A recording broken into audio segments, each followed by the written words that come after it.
জন্ম নেওয়ার আগেই একটি স্বপ্নের মৃত্যু হতে চলেছে। একটি স্বপ্ন তার আপন ইচ্ছায় বিকশিত হতে পারছে না। সিরাজগঞ্জের জেলা প্রশাসক মহোদয় সিরাজগঞ্জবাসীর তার আদরের ফুটফুটে সন্তানের জন্য যমুনা ইকো শিশু পার্ক সিরাজগঞ্জ নামে একটি শিশু পার্কের ভিত্তি স্থাপন করেন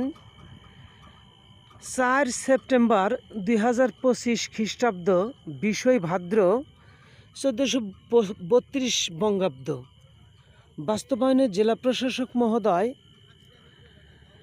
সিরাজগঞ্জের সর্বস্তরের গণ্যমান্য ব্যক্তিবর্গের সাথে পর্যালোচনা পরামর্শ করে সিরাজগঞ্জ ক্রসবার 3 এবং ক্রসবার 4-এর মধ্যবর্তী স্থানে 600 এই পরিমাণ জমি, সরকারি খাস জমি, সেটা নথিভুক্ত দেখে বিচার বিশ্লেষণ করে নির্ধারিত স্থানে শিশু পার্কের ভিত্তিপ্রস্তর এবং সাইনবোর্ড স্থাপন করেন। ঠিক সেই মুহূর্তে সিরাজগঞ্জ ক্রসবার 3 ও 4-এর মধ্যবর্তী প্রায় 8টি মুজার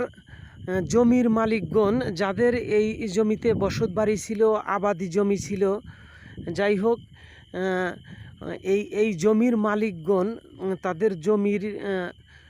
সঠিক ন্যায্য পাওনা বুঝিয়া না পাওয়ার কারণে তারা সিদ্ধান্ত নিয়েছেন যে ক্রসবার 3 এবং 4-এর মধ্যবর্তী স্থানে জমির মালিকদের পাওনা পরিশোধ না করে যে কোনো প্রকার নির্মাণ করা যাবে না। যদি যে কোনো কর্তৃপক্ষ যদি কিছু নির্মাণ করতে আসে, তাহলে ঐক্যবদ্ধ প্রচেষ্টার মাধ্যমে জমির মালিকগণ সেটাকে প্রতিহত করবে। জমির মালিকগণের যখন এই অবস্থা এবং আমাদের মাননীয় সম্মানিত জেলা প্রশাসক মহোদয় যে সময়ের সঠিক সিদ্ধান্ত নিয়েছেন যে সিরাজগঞ্জের মানুষের জন্য ইকো পার্ক স্থাপনের মাধ্যমে মানুষের এই এলাকাতে আগমনের জন্য একটা খুব সুন্দর মুহূর্তের জন্যে যে সিদ্ধান্ত নিয়েছেন, সেইটি একদিকে বাস্তবায়ন, অন্যদিকে জমির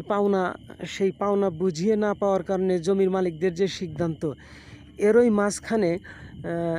যমুনা ইকো শিশু পার্ক নির্মাণ শুরু হওয়ার আগেই যেরকম থমকে দাঁড়ালো